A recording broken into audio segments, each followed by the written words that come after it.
Bamammbi woɓɓe mbi bawwami ɓe mbi bawwame ko lekki hewki fudde e jeeri. Lekki ki gandanɗa ɓerɓe lefiɗi ko mawɗi beriɗi ɗi kaakoli so yoori olda.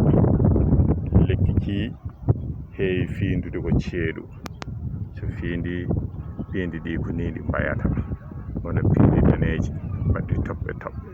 So tawi piindi ndi firtima waɗa ɓiɓɓe, ɓiɓɓe gonata ko paali ɓutti, paali ɗi ganduɗa so tawi a yii ɗum ina safrore ko heewi. Paali ɗi ko ɗum ko ganduɗa wayni no ɗo ko fandu tokosuru woni ɗo, kono waɗat paali mawɗi ha ɓura ɗo mawnude. Ndeke noon bawwami ina safra ko heewi, ina nafa ko heewi. Ko adi fof kulle ina ñaama ɗum, ko wayno kaakol cewgol, baali en, beyi en, wonande won e nokkuji jawdi munen ne dura ɗum.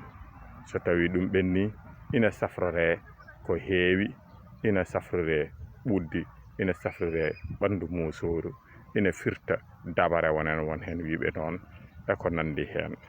E anduɓe bindi ɗi kañumenne ene kutoro ɗum e leɗɗe munen.